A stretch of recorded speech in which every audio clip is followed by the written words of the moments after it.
Look east సత్యాన్ని ప్రపంచవ్యాప్త ఆర్థిక నిపుణులు ఒప్పుకుంటున్నారు. గణనీయ వృద్ధి రేటు సాధిస్తున్న చైనా, భారత్లే భవిష్యత్తులో ప్రపంచ గమనాన్ని నిర్దేశిస్తాయన్న విషయము స్పష్టమవుతోంది. నాయకత్వాన్ని అందుకునేందుకు అపారమైన మానవ వనరులే పెట్టుబడిగా రెండు దేశాలు వడివడి అడుగులేస్తున్నాయి. ఈ గమనంలో రాబోతున్న మార్పులు ప్రపంచ దేశాల దృష్టిని ఆకర్షిస్తున్నాయి. సూపర్ పవర్ గా ఎదిగే క్రమంలో భారత్, చైనాల మధ్య ఆధిపత్య పోరు పెరుగుతోంది. రక్షణ రంగంలో ఒకదానిపై ఒకటి పైచేయి సాధించాలన్న తపన, ఉద్రిక్తతలు పెంచే అవకాశం ఉన్న వ్యాపార రంగంలో పోటీ ప్రపంచ ఆర్థిక వ్యవస్థకే మేలు జరుగుతుందని పరిశీలకులు భావిస్తున్నారు.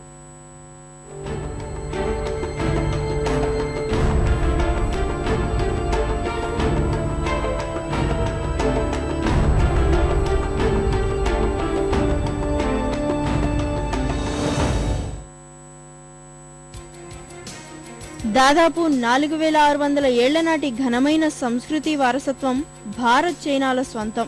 నాటి ప్రపంచ వాణిజ్యాన్ని ఈ రెండు దేశాలే నడిపించాయి, శాసించాయి. యంత్రయుగం ఆరంభమైన 17-18 శతాబ్దాల్లో తమ ఆధిపత్యాన్ని పశ్చిమ దేశాలకు కోల్పోయాయి. కానీ భూమి గుండ్రంగా ఉంటుందన్న నానుడి ఈ విషయంలో మరోమారు అక్షర సత్యమవుతోంది.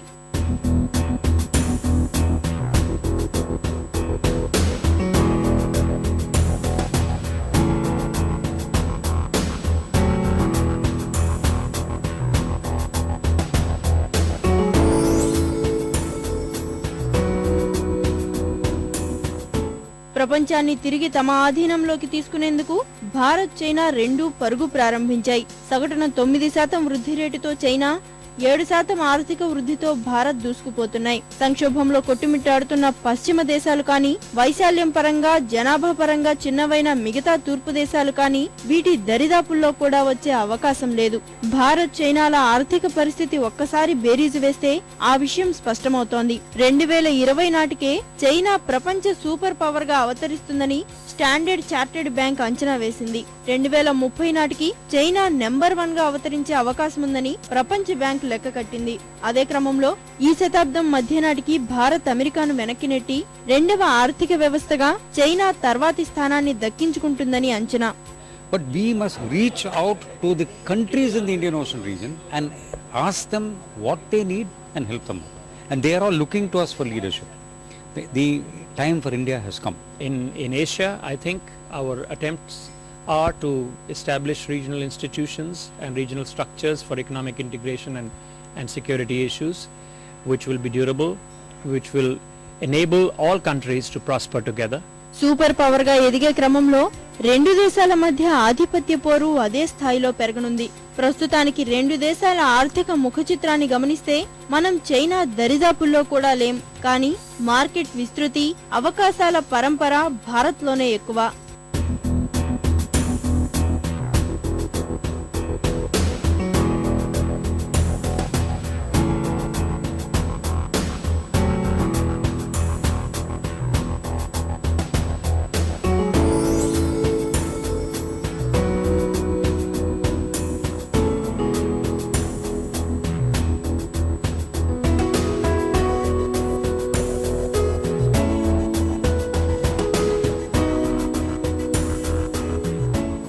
పొరుగు దేశం పరిస్థితి ఇలా ఉంటే భారత్ ఆర్థిక చిత్రం పరిస్థితి పూర్తి విరుద్ధం.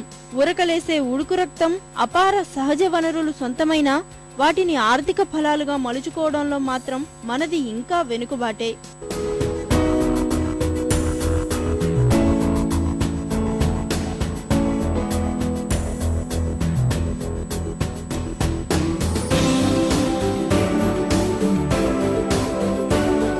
చైనా ఇవే ఎక్స్పోర్ట్ చేస్తున్నది, ఇండియా కూడా ఎక్స్పోర్ట్ చేయబోతున్నది ప్రపంచ దేశాల్లో అన్నిటికీ. సో దీంట్లో కాంపిటీషన్ ఒకటి వస్తుంది.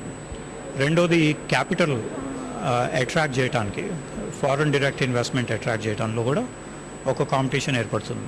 ఆర్థిక పరిస్థితి విశ్లేషిస్తే చైనా దరిదాపుల్లో లేమన్నది స్పష్టం.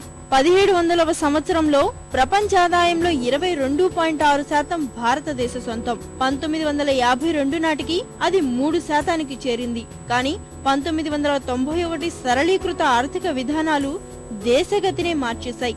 చైనాతో పోలిస్తే మన వ్యాపార విస్తృతి అవకాశాలు ఎక్కువ. 50 కోట్ల మంది పనిచేయగలిగే మానవ వనరులతో భారత్ ప్రపంచం దృష్టి ఆకర్షిస్తోంది.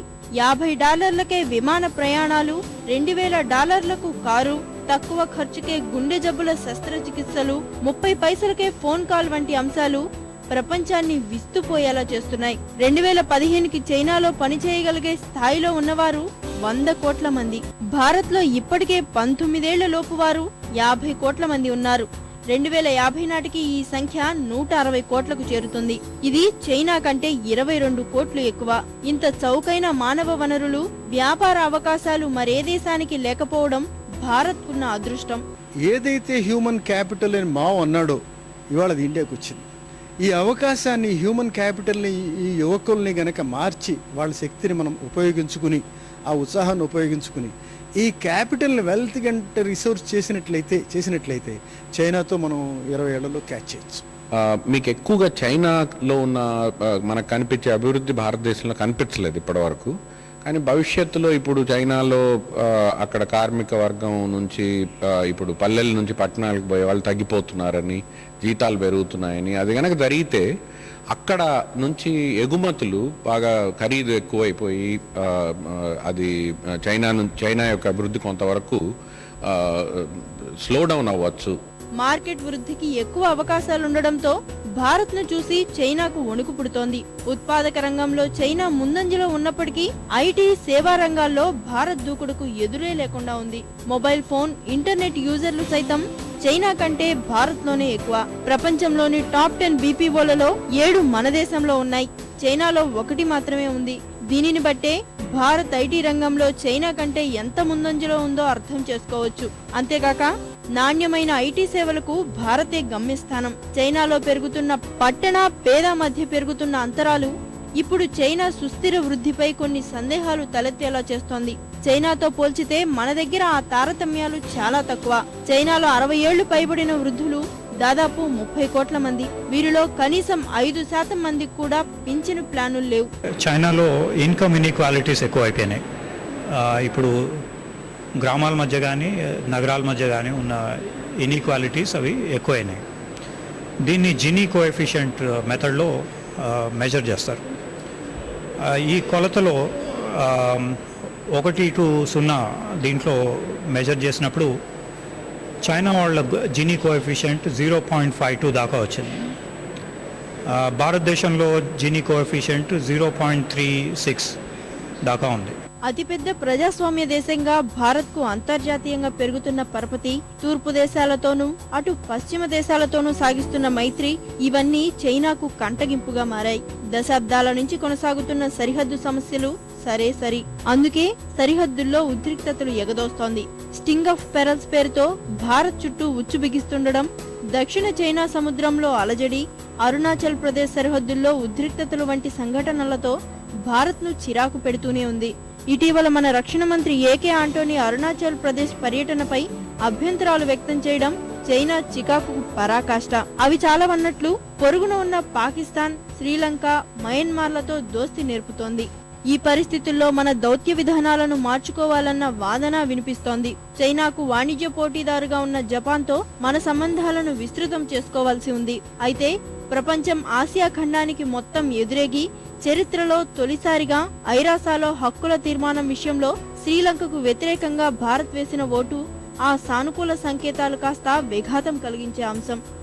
Assertive diplomacy, you must assert wherever your national interest. Like for example, you are not recognizing Taiwan. Why? Because China will be annoyed. Many things we are not doing in Burma because China should be annoyed. We should not do because we don't want to annoy China. How long? Whether China follows that? No.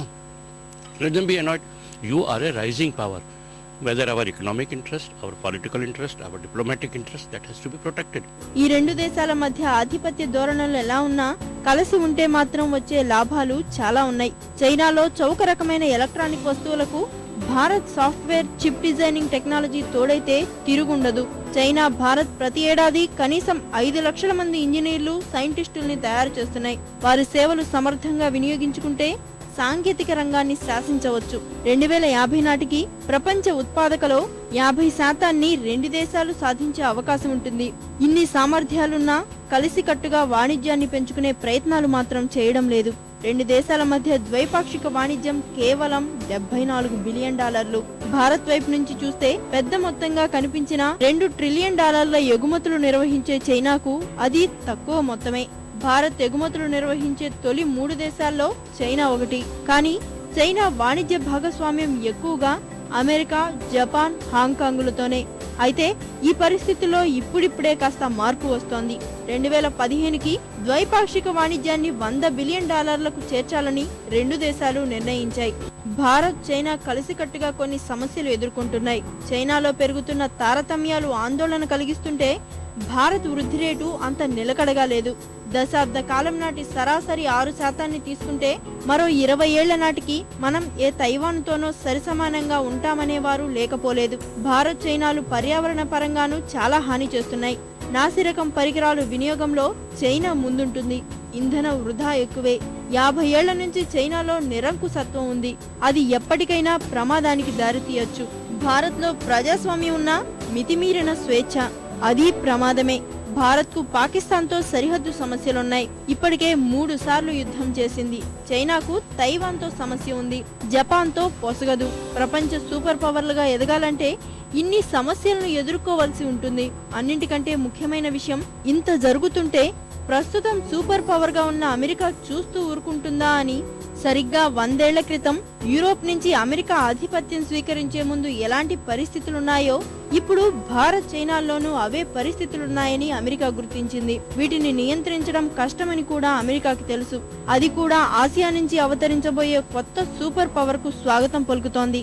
ఇప్పుడు Asia దేశాలకు కావాల్సింది అంతర్గత సహకారమే.